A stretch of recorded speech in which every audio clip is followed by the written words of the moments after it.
Good morning, good afternoon. Welcome to another episode of Flipping Miami. I'm your host, Raul Balufe. Today on the show, I have a very special guest, Michelle Murray. Michelle, I have memories of when I was first starting speaking with her on the phone. She probably doesn't know this, but she helped me sell one of the most challenging deals of my life. And I want to get into that later. But so Michelle, we met kind of through the email and marketing world of wholesaling. Michelle's a wholesaler. She now runs a team, has an office. I saw a Facebook post that she was doing $100,000 months. So she's absolutely crushing it down here in South Florida. And we don't have like a huge connection, but we have done many deals in the past. And I'm kind of happy to have her on. I want her to share her story and how she got into wholesale. What are some things she's doing now? What are some challenges she's been facing with her team and when she was a solopreneur?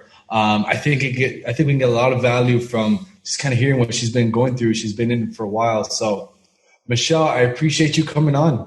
Thank you. Thanks for having me. Yeah. What took you so long? I know, right? That's a better question.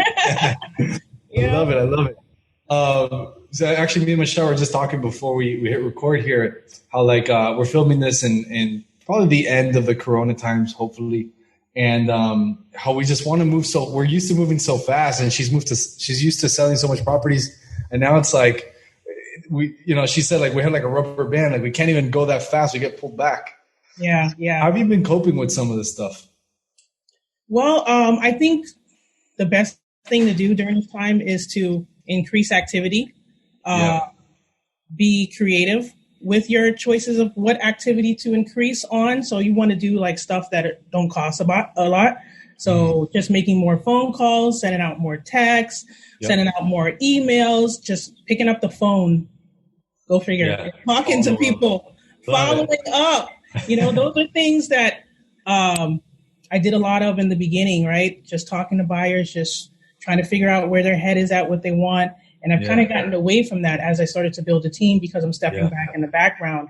But now I find myself coming more to the forefront because I'm like, okay, now it's a different season. Things are going to shift right now. So I kind of need to recalibrate, talk to the buyers, understand where they're coming from, where they're at. So that way, when I do go back into the background, I can now more intelligently market so that way I can find and use whatever information they've given me to market better and find the best deals. So that's what I'm doing right now. That's awesome. And I definitely want to get into what kind of like what Michelle's business looks like now and what are some of the things she's doing. But before that, let's kind of jump into the background. I'd love to start with the story. What if I would have met you, Michelle, in high school? What was Michelle like? Were you a good student? Were you a troublemaker? You don't strike me as a troublemaker, but were you a good student? What was that like if we would have met back in high school? Well, if we met in high school, I would have been the quiet kid, and you've probably been on the popular. You'd have been at the popular table. No, really. But in high school, I mean, I was quiet. I was much of an introvert. So I was an observer of people. Like I like to sit back in the background and just watch people and watch what they do and kind of live in my head. I do a lot of that still today, but I'm definitely not as shy as I was in high school. But yeah, I wasn't a nerd, but I was like in between nerd and I was like somewhere in the middle. It was really weird. I had some friends, but not a whole lot. Yeah, but it was cool. I love my high school days. Dude, that's awesome. And no, I wasn't in the popular table. I was very reserved actually in high school. I wasn't I was probably similar to you. I was in the middle. I had friends, but I wasn't like a jock or anything like that. And Michelle, did you get good grades or did you play sports or were you involved in school and things like that? I wasn't involved in anything social. I didn't join any teams. I was in the band. There you go. No. Yes, I was in the band. I played the clarinet, and that was my thing. I was, like I said, I was I hate to use the word nerd, but then now that I think about it, I was kind of a nerd. The clarinet, I like that. Actually, Drumline by Nick Cannon is one of my favorite movies. Yeah. Oh, me too. Yeah, I love that movie. I don't know if they play the clarinet, but no. I like to think they do. I like to think it wasn't a cool instrument to play for sure. That was like the least popular. and Michelle, so you're kind of quiet, reserved, observing, doing your own thing. When you were kind of like leaving high school, heading into more of like the grown-up world, mm-hmm. what did you think you were going to start doing? Did you always think you were going to do some real estate, or what was in your mind that you were going to do at that point? Well, you know what? I didn't have a profession sealed in my mind. It's like, oh, I'm going to do this. I knew that I knew that going to school and continuing education in the formal sense wasn't my thing, because I did start college and I went to the community college and I took like maybe 2 or 3 classes. And then I was just like, I didn't get the point. I didn't understand. I couldn't translate how taking more math and more science was going to lead to being successful. So I quickly was disengaged with that. And I started to wander a little bit and kind of try to find something that I was interested in.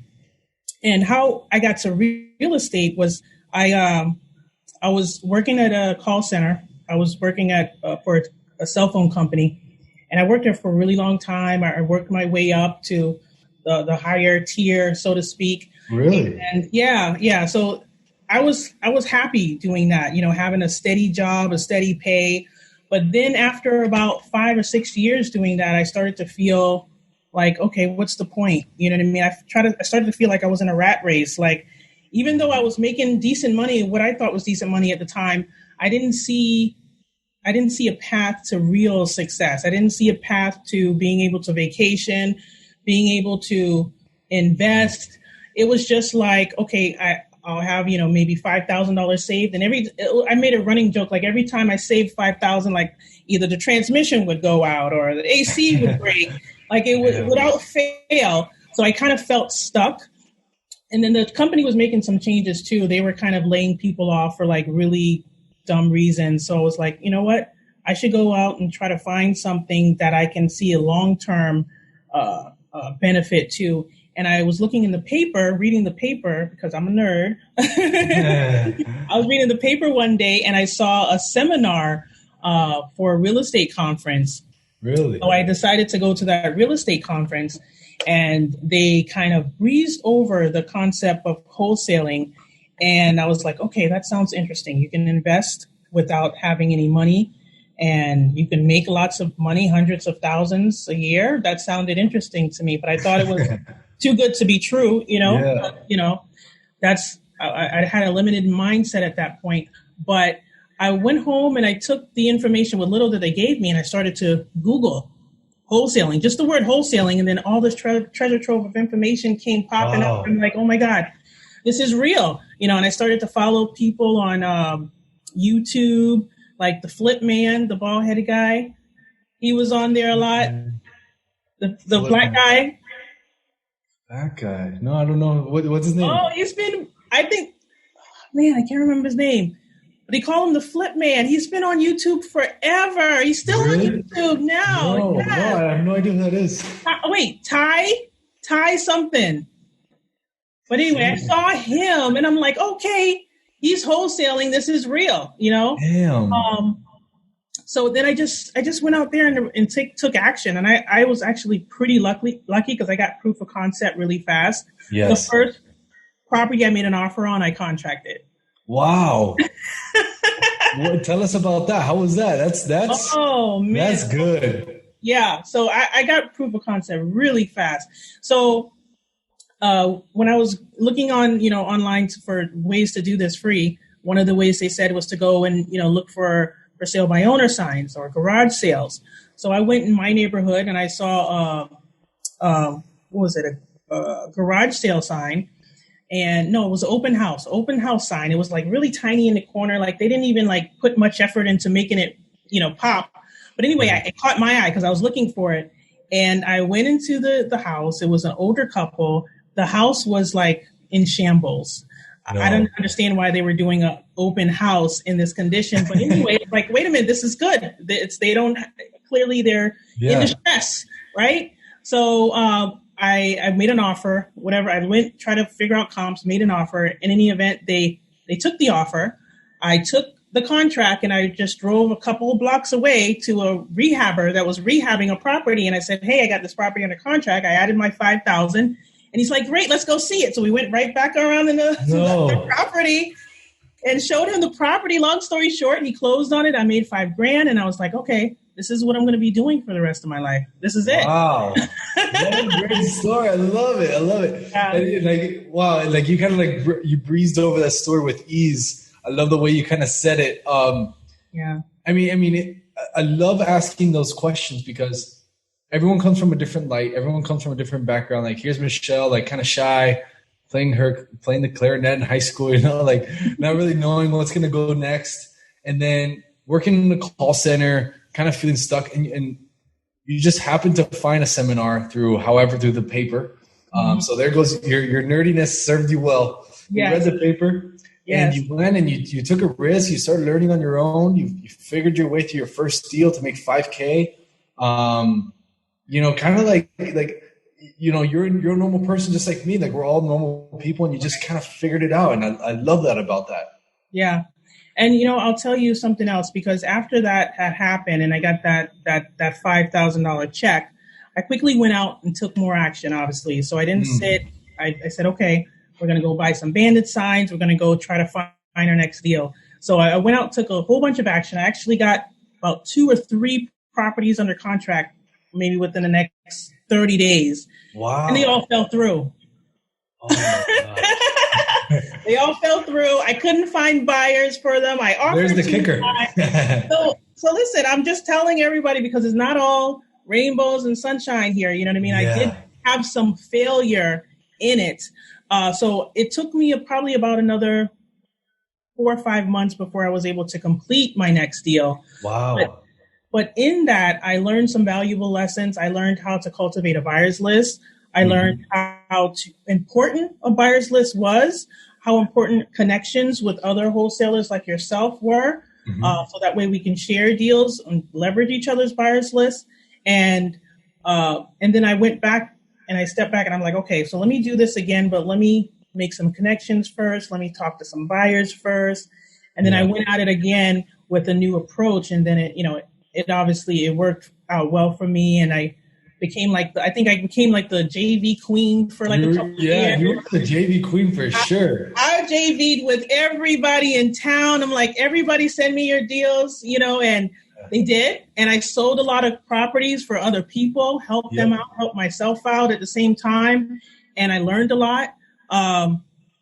And it was just off to the races from there. That's awesome. Michelle, what do you think kind of like kept you going? Like you did the first deal so quickly, then the next month you got a couple deals fell through, and I heard you mention like I took more action and more action. Like what was behind that? Like what do you think was that driving factor that kept you wanting to take more action? And like, did you just believe it so much? Like why were you taking all that action? It just sounds crazy, right? Yeah, I know it does when you think about it, because, most people, when they meet failure or they meet an obstacle, the natural inclination is to retreat and not move forward anymore. But for me, I think it was just that once I got that proof of concept, it was just like, okay, so if I fail, I fail. Like, it's not the end of the world, right? You know what I mean? It's not like I was going to lose anything. If I took more action, or if I went out and I tried to sell a deal and I winded up and I couldn't sell it, as long as the relationship was there and the honesty with the seller was there, and that that I didn't hurt them in the process by tying up their property or something. So I had like real conversations with sellers of what I was doing and the fact that it may not go through, and made sure that I wasn't keeping them from something else, things like that. So I think that made it to where if it didn't happen, it was okay for me. You know what I mean? And not to mention, I still was working. I just must put that out there. I didn't leave my job right away. So you were still at the call center? Yes, I was still at the call center. To be honest with you, I was doing up to like I didn't leave my job until I was making like $60,000-$70,000 a year wholesaling For part. wholesaling. Wow. Yes. So So for you were me, busy. I was busy. Yes, I took calls on my lunch break. I worked Oh, all man, that's night awesome. through the night. I got up early because I'm a very conservative person. So Okay. I had to build enough Good. traction Yeah. in order for, like, if I leave this job, I'm not coming back. Like, I Yeah. did not want to leave until I knew for sure that I had at least, 6 months reserved in the bank. Mm. Like that, whatever I did, I wasn't going to fail. And I think because of that, I mean, some people may have thought that I was a little too cautious, but I think because of that caution, I think that's what propels me to stay safe in my business setup, because I'm like always trying to make sure I prepare for the worst case scenario. If that Yeah. makes No, and that's a beautiful thing, honestly. Like the way that you went about it, I think is very relatable because a lot of people listening, or if you're listening to this and you have a job right now, or you have a decent income, or maybe you're just out of school or something, it's okay to be conservative. Like you have to live. You need to pay bills, right? I've never been an advocate of like, leave everything, stop school, stop this. Like you have to have yourself covered in real estate, wholesaling, or if you're an agent or if you're doing JV deals, it's sense. still going to take a while for you to collect your first check. I'd put in your mind at least 2 months, 2 to 3 months. So I think, Michelle, then that, although you might see it as something that is questionable, I think is a beautiful thing that you stayed there. And the fact that you stayed in the call center, worked, and then did part-time and made all those deals happen. Like, I know that about you. That's a crazy, like I that's, was I was a beast with it. I had no life, and I was fine with that because again I was an introvert, so I was used to mm, not having that much of a life. So it was fine. I'm like, listen, I think I heard a quote one time. I said, work 9 to 5 on your job, and then you work after 5 on your passion, or something like that. mm. Like I embodied that concept, that quote fully in those years because I was willing to do whatever it took. I didn't care if I failed because at the again worst case scenario, I had this income coming in. So, Yeah. I That's just pretty moved cool. fast. Yeah, good for you. Good for you. That's amazing. That's really cool. And I'm sure that the listeners listening to this, they're going to relate to the fact that okay, it is a risk to start wholesaling, and it's okay to stay in my job and figure it out. Actually, I did the same thing. I was selling cars, and it wasn't until I did probably about like 30K until I really like, all right, I'm gonna leave and just kind of figure this thing out. But it's okay to do that, and I think it's amazing the way you did it. So Michelle, let's fast forward a little bit. So what does your business world look like now, on like regular times? I know we're filming this in these times, but what does it look like now as far as like, do you do wholesale only? Do you do some flipping? Like, so what does your business world look like now? Well, right now I'm doing 100% wholesaling. So I'm marketing to sellers. I have 2 acquisition people. Awesome. They work remote. They take all of our leads and sift and sort through those. And then it comes in. We get about anywhere from 10 to 15 contracts a month with our Nice. marketing system. Through that, a disposition person who talks to all the buyers. I'm actually doing disposition right now again, currently, which is helping me talk. Again, I'm taking the step back, talking to the buyers, trying to figure out what their wants and needs are, since we are going through what seems like could be a shift. And I have a transaction person who, after we get a deal in a contract, takes it all the way to closing and works with the title company, and then a couple of VAs.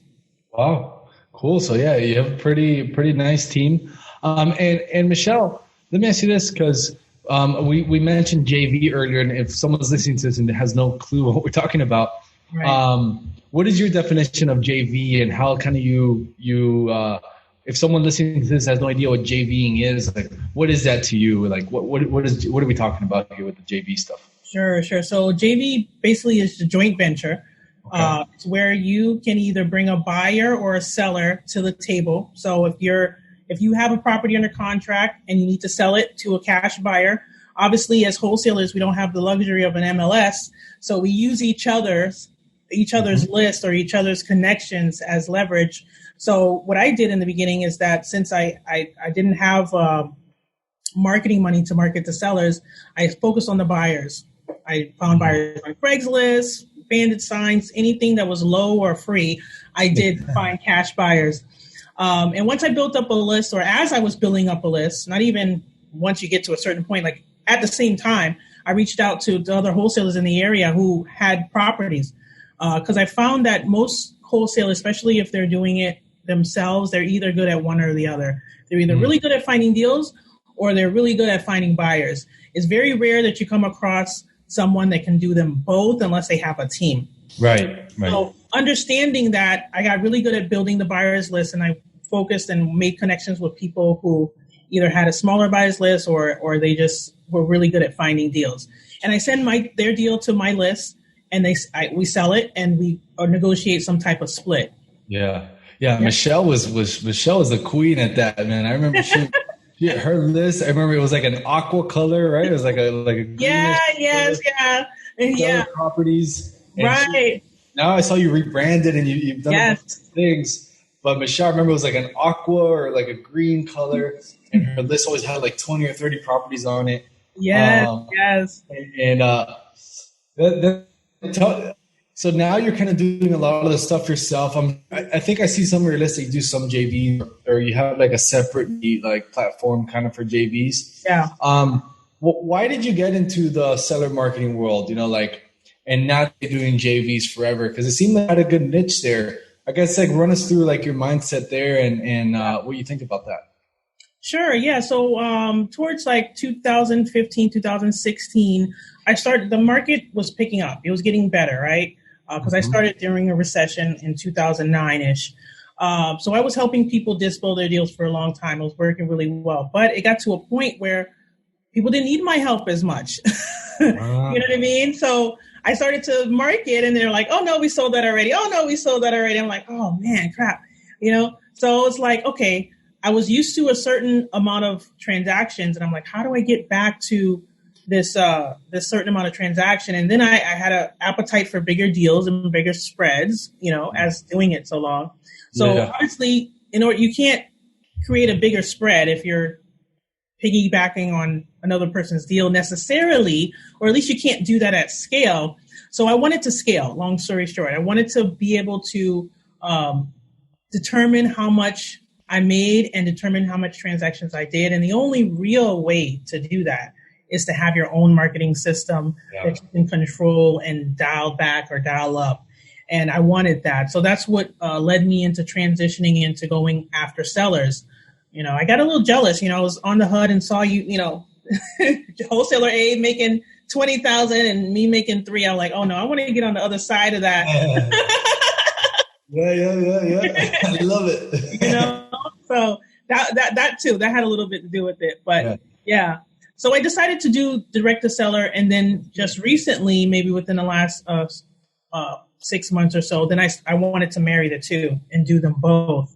So now I'm kind of doing them both again, which is really good because the buyers appreciate it because they can see more inventory and they have more choices. Because I think one thing that I've been able to do over the years really successfully is just to stay in front of the buyers. Never fall to the background. Just stay. Like if you talk to a buyer who's been buying, they know my company. They probably know me because I'm always sending out something over and over and over again. So I don't care if it's my deal, your deal, her deal. Let's just put stuff in front of the buyers so that way you stays top of mind and that they don't forget about you. That's really good. I mean, it's funny. I never heard it that way because I've always done like the seller marketing myself, and a lot of the people that I've kind of associated with do the seller marketing themselves and kind of get their own deals. And I see a huge value in JV, by the way. And like, if you're listening to this, and we kind of like briefly went over it, but yes, you can make money and not have your own deal. No, it sounds crazy. Like all you need is like an uncle, a friend, someone that says they want to buy a house for cash, and you get someone else's deals, and you can make money and not have any marketing spend or anything. Isn't that crazy? None. And I'll tell your listeners, I mean, I had the JV down pack so consistent. I was making over $200,000 a year just JV. Just JV. I didn't spend $1 on marketing. So JV is powerful. I don't think if it were not for JV, I don't think I would be where I am. I don't think I would be able to afford an office, have a team, do my own marketing. JV was the gateway in order to lead me into doing my own marketing in a sense. That's so powerful. You're the first person that I talked to that like went that route and like really honed in and like you focused there, you know, like you didn't get that shiny objects of like, oh, let me go to sellers, whatever. Like you like, yeah, that's cool. And I'll probably get there eventually, but let me keep working on these buyers and these buyers and these buyers. Yeah. And that's probably served you so well now that you do have your seller stuff cranking. Maybe what are some tips for someone who's new or someone who's kind of just doing a couple deals? What are some tips about like how you're able to acquire buyers and like kind of keep them in the top of your mind? Like what are some like strategies that you use that kind of help keep the buyers in your world or like acquire buyers that really make a difference? Yeah, well, when it comes to buyers, a lot of people have different opinions on things. My opinion is go for quantity. Go for quantity. A lot of people like, oh, you know, they want to get a list of 10 buyers. And then, you know, you say all your deals to the 10 buyers. I'm like, no, just get as much people on your list as possible. Send them deals, put deals in front of them on a very consistent basis. And the real buyers will stand up. And then you point them out and you talk to them and then you figure out who's who. But as far as the top, it's like a funnel. Yeah. Top of the funnel. Just keep filling the top of the funnel. So for me, I did stuff, like I said, low to free costs, posting on Craigslist, putting out bandit signs. As simple and as oversaid that is, it is how you get buyers. You know what I mean? They call, they see the property, they see the bandit sign, or they're surfing Craigslist. Go on Facebook. Now you got Facebook and Instagram and all that other stuff. Right. Just get them in your funnel, get them in your world, all right? And then send them stuff often. That's it. That's it. I love it. She breaks down this, her method in 2 simple steps. Right. Right. Like there's no like extravagant, like whatever, like 17 step. No, get buyers on your list. Send them deals, quality deals now. Don't just send them anything, but send them deals. If you don't have the quality deals, go out and find other people that have the quality deals. And the real buyers will reveal themselves in the conversations that you have when they start calling you back. And then you'll start to know who's who. I love that. That's so good. I mean, you know, it's funny, like we laugh about like how simple you made that seem, but it really is that simple, you know, like, yeah, people complicate the stuff, you know, and like, yeah, there's but the relationships, oh, that's awesome. I'm not saying no relationships on buyers and none of that, but sometimes it just pays to just keep putting buyers in the funnel because all it takes is one for that one deal. That's it. And then you know what? If they're not a buyer, they know somebody that's a buyer, right? So, you know, they'll forward your email to somebody. They'll give your number to somebody. I can't tell you how many calls I get a week with just like random people I don't know, just like, hey, such and such gave me your number and I heard you. And I don't even know who such and such is, but I'm like, great, let's talk. What do you want to buy? What's going on? So you don't have to necessarily go through this whole vetting process before you send them stuff. Just fill in the top and then send them stuff and do it often enough. I love it. It's so good. And so it's funny, in the beginning, I was saying how like you helped me sell one of the challenging deals, and I want to go through that. I want to see if you remember. But this is an example of a JV, so I think it can tie in together pretty well. So I got this property under contract. Actually, I closed on it. That's what made it challenging.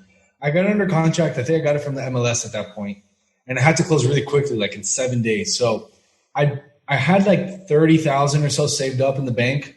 The house was $62,000. It was in a really rough area in Miami. And $62,000. So I'm like, man, it seems like a good deal. I'm going to buy it. So I had 30,000 and my mom on like I think I've done like a couple hundred deals. And I think my mom has loaned me on like 3. Okay. And this was one of them. I'm like, Mom, I need to close really quick. Can I borrow some money? She's like, yeah, I have a couple thousand here. So I closed, and so half of it's mine, half of it's my mom's. And I'm like, I go to the house with my stepdad Ariel, which Ariel Lopez, Yeah. and I go, and he goes, dude, this house is framed, and I'm like, oh. So which basically gets the value lower. But I didn't know this was probably like my 10th deal or 15th deal at that time, and I had met you through email. I'm like, Michelle, I need your help, and I sent you the deal, and right away you sold it. It was like I think you sold it for like 68 or something. I had it for 62, 68. And we closed, and I'm like, wow, that was powerful. Yeah, there you go. Just like that, right? Because at the end of the day, it's all about adding value to if it's a JV partnership only works when you have something that the other person doesn't have, whether it be time or whether it's a list or something. But you have to come to the table with something of value in order to make a win-win, because, even now, if I might get calls from somebody that wants to JV, but they don't have a good enough deal. I'm like, wait a minute, this is not a deal. And, I'm not sending this out to my list. It's, it's retail. In that case, they're not adding value, right? Or if somebody has a buyer's list and I already have a bunch of buyers and like, hey, I want to sell your deal. Just give your deal to me and give me 7 days to sell it. I'm like, well, I can sell it myself. You're not adding value. You know what I mean? Yeah. So it's all about adding value to someone else. And in that case, I'm glad you brought that up, because you were in a situation, you needed something done fast. And because I'd sent you an email every day for the last 120 days, I was at the top of your mind, of many people, I'm sure, but I was probably in that list, and you called me and I performed and we both made money. Yeah. You know what I mean? Yeah, it was. There you go. That's a perfect example. Michelle, so I want to take it to like a different, so I believe that everyone who is successful or achieving different levels of income and trying to make a difference and impact and stuff and running businesses, etc. I feel like everyone has some kind of like chip or maybe some kind of obsession. I'm obsessed with kind of seeing how people tick, successful people tick. I love like biographies. I love reading about some of the most successful people in the world and history and things like that. What is something that you're obsessed with, or you think of that you're like something that you feel like really passionate about, either an obsession or maybe like a little tick that kind of keeps you going? Well, I think the reason why I'm able to move so fast and do a bunch of things and fail forward, right, is because I want to make the rules. I'm a little bit of a control freak in that sense, where I don't want to be told what to do. You know what I mean? I want to wake up and decide I want to plan my days. I want to write my own script. So I think the need to do that, the desire to do that, I'm willing to work and do as much, whatever it takes to make sure that I'm able to write my own story, my own happy ending, and not have the influence of others to tell me, oh, you got to do there, you got to go here, you got to do this at this time, or you go to the bathroom now, or no, you can't go on vacation, no, you can't do that. Like that, the idea of going back to that just makes me sick, like physically. So I'm willing to do whatever it takes to make it my business successful, make myself successful. And then, of course, I want to get to the point, obviously, like all of us desire to give back, you know what I mean, to the people who served us and who've helped us, you know what I mean? Whether it's in the form of educating others, like I love what you're doing here with the podcast and putting out all this great information, because it's a form of giving back, and letting other people know how to do this and teaching them how to do this and giving them tips and tricks. And if you just help one person out of the whole thing, then your job is done. You know what I mean? Yeah. So, again, I don't know if it's an obsession, but it's kind of like one of those things where I just have to make sure I'm always in control. Sure, yeah. I love it. Michelle, you're not the girl playing the clarinet anymore. What's going on? No, I don't know what happened to her. And you know what? Doing this business and being successful at this business, I think it spills over to other portions of your life, right? So having this business and being able to see it through all its morphosis has given me the confidence personally. So it spills over into my relationships, social, in all ways. You know what I mean? I'm able to come like this. Something like the girl playing the clarinet would never get on a Zoom and talk to somebody and know that it's going to be shared. She would never do that. She'd be like, "Oh no, I'm too shy. I don't want to do that. Oh, what am I here?" Yeah. No, I don't care anymore. You know what I mean? It's because, and I think the business has given me confidence personally. And for anybody that might be struggling with their personal life and they might not have everything all together personally, if you can get good at something, whatever it is, business-wise, wholesaling something, you will start to see that it will give you confidence in other areas that you didn't expect. Yes. What a beautiful answer. I love that. That's so good. From the clarinet to the Zoom calls to the 100K wholesaler. I think that's going to be the title of this. From playing clarinet in the cafeteria to 100K wholesaler.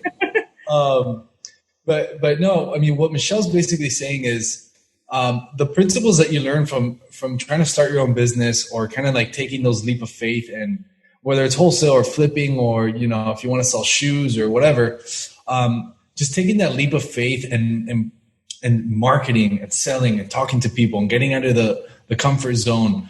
All that stuff is real. It's not like some kind of hoorah. Like you're hearing it from Michelle. Like she was a different person, you know, and it's still her, but she's now, her brain works differently, right? Like she's wired to make money. She's wired to have success and achieve things. Right.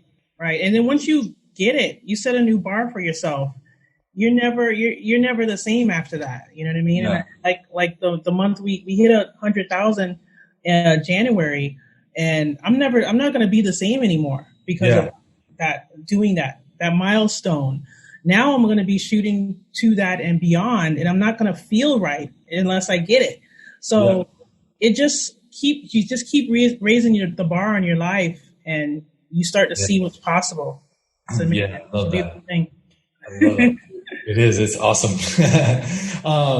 So Michelle, I have maybe one big question and then a tactical thing, and then we'll kind of wrap this thing up. When I like to ask this question to kind of get the wheels turning a little bit.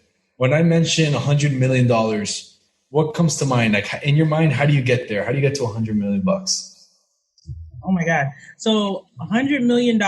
Well, we definitely would have to be either flipping property or wholesaling at a 10x scale, right? With a big team. That's what I think about when I think of $100 million, or we'd have to have several businesses that are interconnected, doing this one doing 10 million, this one doing 50 million or something like that. Yeah. I don't really see that for one business to making $100 million. I mean, I don't. It's hard for me to wrap my head around that, but it's possible. Anything is possible. Anything. Yeah, I think that the last answer I resonate a lot with that. When I think of big scale and in the hundreds of millions is multiple multiple businesses, because it's so tough to. I don't want to discourage anyone getting into wholesale or stuff right now. It's just so tough to scale wholesale to that level. You'd really need to be a home buyer at that point, or be able to raise a lot of money and buy a ton of assets and things like that. Yeah, when I think of that, I'm thinking Grant Cardone level. You got to have your own funds. You got to have your own everything. You got to be taking a huge risk, but it's possible. People are out there doing it with little to no education. You don't have to be smart. Just have the right people with you and the right backing. And got to hustle. You got to put that time in. Yes, and hustle. Michelle, so let's say that they wiped all your accounts tomorrow. You got no money, but you know what you know. Right. What would you do nowadays to get a deal and to start kind of start over and start paying bills again? What would you do nowadays to start over and get your first deal as quickly as possible? And you got maybe $300 or $500 in your pocket. Listen, I will go back to what I did in the beginning. Go back to the basics. I'm going out driving for dollars, number one. I'm taking down every address that I see with overgrown grass. I'm taking that information And before I would have said mail them, but now we can text.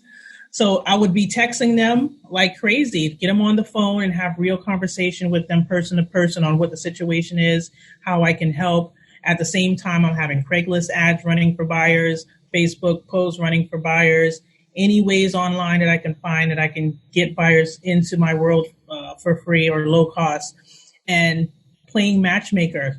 Secondly, I would be reaching out to other wholesalers. There you go. Reaching out to what do you have to sell? You have something. Yeah. I've got, I don't care how many, but I got 5 buyers. They want something. This is what they're looking for. And then I go shopping for those buyers. Yep. So I would just get really back to the basics. Nothing crazy or insane. Just back to the basics. And then the first deal I get, if I make $5,000, I'm reinvesting 4 out of the 5. Yeah. Just doing it over and over and over again until I'm back to where I'm at now. Yeah, wow. Back to the basics. I think it's an awesome question because right now I feel like all of us are kind of doing back to the basics stuff. I myself been talking to a ton of buyers. I've been going on more appointments than ever and doing phone calls and follow-up calls and so I think it's actually like a beautiful thing to be able to go back and do this. Sometimes we forget if once you get a team and things. What do you think about all that? No, I was, when you were asking that question, I'm like, what do you mean if I had to? Like, we're doing it now. We're doing it now. So I agree. I feel like that's what we have to do right now. We have to go back to the basics. Everything that we kind of got away from, we got to come and lean back into it and just get our hands dirty again. Start to talk to the buyer, start to do stuff that we know we can do. But now we're coming from it from a different mindset. Before we were just kind of like feeling around in the dark. Now we kind of know what to do because we know what has worked before. So we come back to it intelligently. So I'm doing a lot of that right now. Again, like I said, I'm taking over this position, talking to the buyers. And that's for me going back into the trenches again to figure out where the buyers are at. It's gonna benefit me more when I step back again. The JV queen. Yeah. But now I might be a JV queen 2.0 coming up. You never know. Exactly. I like it. She's coming back. No, so this has been probably one of my favorite episodes, believe it or not, because I love the way that you kind of like described your first scenario and where you were working and then how you started and all the things that you overcame to making, $200,000 a year doing JV deals. And then now you have your own team. Like, it's just an awesome story of how like hustle, hard work, and just not getting, like, you persisted. You were just there and there and there and there and there. Just keep showing up. I think I read something like, just keep showing up. Yeah. Keep showing. If you keep showing up to salon, you're going to get your hair done. Or you're going to keep showing up to the barbershop, somebody's going to cut your hair. Keep showing up over and over and over again. And if you have that type of tunnel vision in something, the universe just opens up for you. It can't help but to open up for you because you're persistent and you're not backing down. I can't tell you, and I'm sure you could attest to this too, of how many people have come in and out of this business, this wholesaling business, because they're doing it for likes or they're doing it because it's the popular thing to do. And then they come into it, figure out it's not that easy, and then they back off. You know what I mean? Like, oh no, let me go do something else, but just make up your mind. It's what you're going to do and just do it. Beautiful. Yeah. Just make it up. I like it and just get it. And it doesn't matter what instrument you're playing in high school, you could do this. Yeah. Even if you're in a band, it doesn't matter. Anybody can do it. Good stuff. I appreciate that, Michelle. So guys, she's local in South Florida. So if you're around, reach out to her if you want to learn more from her. How can people reach out to you or follow you or get on your buyers list or just kind of connect with you? Yeah, I mean, if you want to just connect and be connected and follow me and share, you can. I'm on Instagram now. I just got on Instagram. Really? Michelle Murray on Instagram.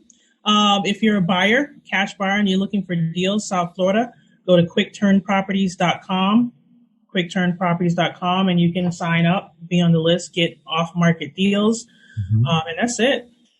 Awesome. I'm going to put the links and stuff on the show notes. But Michelle, it's been an absolute pleasure to have you on. I'm so glad that we're able to connect and share your story. I really think it's going to make an impact on the people listening to this. And guys, if you're listening to this on iTunes or Spotify or anything like that, feel free to watch this on YouTube. It's on my YouTube channel, is Raul Balufe, or you could catch it on the website, raulbalufe.com. Michelle, any final words before we wrap this thing up? Hustle. That's your word, hustle. Hustle. I like it. Look, wait, let me show you. I have this on my desk. Oh, I like that. So I see it every day, and that's my reminder. Every day I'm hustling. Cool. All right, guys. I'll catch you guys on the next episode. Thank you for listening.